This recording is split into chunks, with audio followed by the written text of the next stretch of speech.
पिछली कड़ी में हम गीता के दूसरे अध्याय के 71वें श्लोक पर चर्चा कर रहे थे और वहां तक पहुंच गए थे कि आनंद आखिर है क्या, आनंद कब आता है, कैसे आता है, और तब हमने प्यास का उदाहरण दिया था।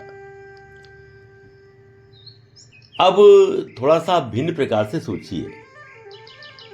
आपको पानी की प्यास लगी, संयोग से ना तो पास ही जल का पात्र था, ना ही कोई ऐसा साधन कि आप अपनी प्यास बुझा सके।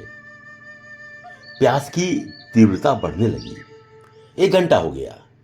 अब प्यास की तीव्रता अपनी सीमा पर आ गई। आधा घंटा और बीता। अब प्यास असहनीय होने लगी और स्थिति वही की वही, न कोई साधन न कोई और रास्ता। आधा घंटा और बीत गया। अब तो बेचैनी भी चरम सीमा पर आ गई। आसपास जो भी जैसा भी पानी मिले चाहिए ही। तभी सामने एक दुकान दिखाई दी। वहां पानी की बोतलें थीं। आप गए, आपने जल्दी से पानी लिया और एक सांस में पी गए। अभी तृप्ति नहीं हुई, एक बोतल और, वो भी पी गए। हां, अब जाकर सांस में सांस आई, तृप्ति मिली और आनंद भी। अब जरा सोचकर बताइए, यह आनंद कितनी देर तक मिला? मात्र 50-60 सेकंड। यही है आनंद और उसकी कालावधि। प्यास और उसकी पूर्ति जैसी साधारण क्रिया में यह आनंद मात्र 50-60 सेकंड रहा। अब जरा एक संगीत कार्यक्रम का स्मरण कीजिए। लोग बैठे हैं, कलाकार ने अपना प्रेजेंटेशन शुरू कर दिया। सभा में मान लीजिए कि 100 लोग थे। उनमें से 20 तो 10-5 मिनट बाद ही वाह वाह क्या बात है बोल उठे, अर्थात उन्हें आनंद आया। और उनमें से 20 उठकर ये कहते हुए खड़े हो गए, अरे यार कलाकार तो बोर कर रहा है, छोड़ो चलते हैं। बाकी बचे 60 में से 20 बस बैठे रहे, ये सोचकर कि यार ज्यादा मजा तो नहीं आ रहा है, फिर भी देखते हैं, शायद आगे कुछ अच्छा हो। और बाकी 40 ने आधे घंटे बाद झूमना शुरू कर दिया। हर 5 मिनट बाद वाह वाह अद्भुत, ऐसा कलाकार तो सदियों में पैदा होता है। जैसे वाक्यों की झड़ी लग गई। 2-4 ने तो उठकर 500 के नोट भी न्यौछावर करना शुरू कर दिए। कलाकार एक ही है, प्रस्तुति भी सबके लिए, किंतु प्रतिक्रिया भिन्न भिन्न। अर्थात आनंद किसे कब आना शुरू हो, ये व्यक्ति व्यक्ति पर निर्भर करता है। और इस आनंद की अनुभूति की भिन्नता के पीछे व्यक्ति का अपना पारिवारिक परिवेश, उसका ज्ञान की गहराई, उसकी अपनी पसंद आदि आदि बहुत सारे तत्व काम करते हैं। लेकिन प्रत्येक मामले में आनंद की कालावधि अत्यंत कम समय तक ही रहती है। आप कहेंगे कि ऊपर के उदाहरण में जो 40 लोग थे उन्हें तो 1 घंटे बाद से अंत तक आनंद मिला, तो अगर उस कार्यक्रम की काल यात्रा 2 घंटे भी है तो उन्हें कम से कम 1 घंटे तो आनंद आया। किंतु ये सच नहीं है।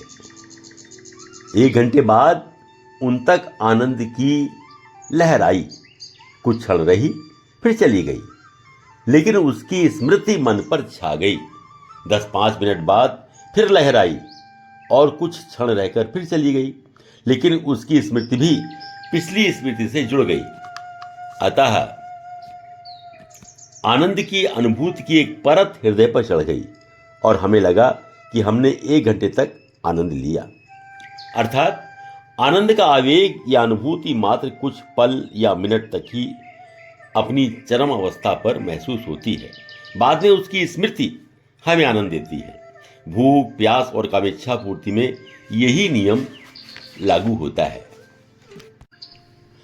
हम पहले भी सकारात्मक सोच की व्याख्या में ये स्पष्ट कर चुके हैं कि यदि हम प्रत्येक घटना या व्यवहार के सकारात्मक पक्ष को देखने का अभ्यास कर डालें तो हमारे मन पर आनंदानुभूति की परत पक्की होती चली जाएगी और नकारात्मकता चाहकर भी हमारे मन पर प्रभाव नहीं डाल पाएगी। और यदि ऐसा हो सका तो हमारे अशांत होने का तो प्रश्न ही नहीं उठता। और अगर हमारे अंदर अशांति नहीं है तो स्वाभाविक रूप से शांति का साम्राज्य तो रहेगा ही। लौटकर हम वहीं आते हैं, स्थित प्रज्ञता का अभ्यास। स्थित प्रज्ञता का अभ्यास हमें ममता, अहंकार और इस प्रज्ञता से मुक्ति दिलाएगा। हम इनके बंधनों से मुक्त होंगे और शांति हमें प्राप्त होगी। यही तो केशव हमें समझाना चाहते हैं। शांति के साथ हमने आनंद पर भी काफी विस्तार से चर्चा की है, किंतु हमें लगता है कि ये एक ऐसा विषय है जिस पर और भी विस्तार से चर्चा होनी चाहिए। आनंद मन की एक ऐसी स्थिति है जिसे शब्दों में उतारना मुश्किल है, किंतु ऐसा व्यक्ति संभवतः विरला ही होगा जो इसकी अनुभूति से वंचित हो। आपको एक आइसक्रीम की ठेल दिखाई दी, आपके मन में आइसक्रीम खाने की इच्छा जागी, आपने आइसक्रीम खाई, खाकर तृप्ति मिली और आपके मुख से निकला, भाई आनंद आ गया। आपको संगीत प्रिय है, अचानक रेडियो या टीवी पर आपका पसंदीदा गाना बज उठा, सब ओर से हटकर आपका ध्यान उस पर जा टिका और गीत सुनकर एक ही शब्द मुख से निकला, भाई आनंद आ गया। आप एक आर्ट एग्जीबिशन में गए, तमाम सारे चित्र यूं ही देखते चले गए। तभी अचानक एक चित्र ने आपका ध्यान खींचा। आप रुके और एक टक उसे देखते ही रह गए। मुंह से निकला, क्या बात है। ये या इससे मिलती जुलती स्थितियां कई बार आपके जीवन में आई होंगी और तब आनंद को आपने महसूस किया होगा। यह भी सत्य है कि किसे किस चीज से आनंद मिले उसमें तमाम सारे तत्व काम करते हैं। व्यक्ति की अपनी रुचि, उसकी शिक्षा, उसका पारिवारिक परिवेश, समय, मनस्थिति और तात्कालीन परिस्थितियां आदि आदि। यह भी सत्य है कि प्रकृति अधिकतर लोगों को आनंद का आभास कराती ही है। सुबह का उगता सूरज, इंद्रधनुष, खिले सुगंध बिखराते फूल, झरने, स्वच्छ जल की मंद मंद बहती नदी आमतौर पर सभी को आनंद देते हैं। ये तो हुआ आनंद की अनुभूति का एक पक्ष, जहां किसी बाहरी वस्तु को माध्यम बनाकर आनंद ने आपके हृदय में प्रवेश किया और आप आनंदित हुए। इसका एक दूसरा पक्ष भी है जो एक प्रश्न है, क्या आनंद को हम सृजित कर सकते हैं? ये बेहद महत्वपूर्ण प्रश्न है। लेकिन इससे पहले एक बात और, आनंद के स्तर और तीव्रता की बात। क्या आपको नहीं लगता कि आपने आनंद को अलग अलग स्तरों पर महसूस किया है? अगर ऐसा ना होता तो आनंद आ गया, आज तो बहुत आनंद आया, भाई ऐसा आनंद तो जीवन में शायद ही कभी आया हो और ऐसे आनंद की तो हमने कल्पना भी नहीं की थी। इस जैसे वाक्यों को हम न बोलते।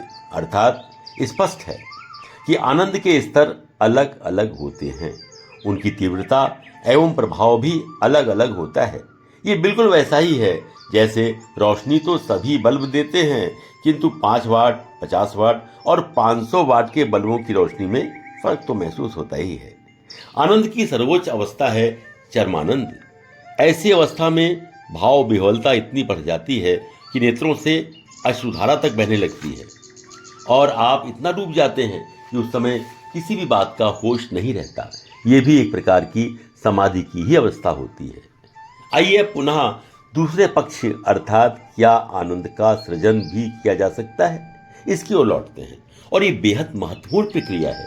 यदि इसका अभ्यास आपने कर लिया तो प्रत्येक परिस्थिति में आप आनंद को अपना साथी बनाने में सक्षम हो जाएंगे। आप कहेंगे ये तो विचित्र बात है, भोजन सामने है, खाएंगे तो आनंद मिलेगा, प्रिय से मिलेंगे तो आनंद मिलेगा, प्राकृतिक दृश्यों को देखेंगे तो आनंद मिलेगा। अब इसमें हमारे द्वारा आनंद सृजन की बात कहां से पैदा हो गई?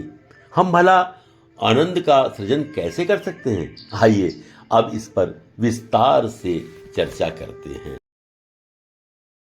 लेकिन अगली कड़ी में अर्थात इस श्लोक की समापन कड़ी में। धन्यवाद।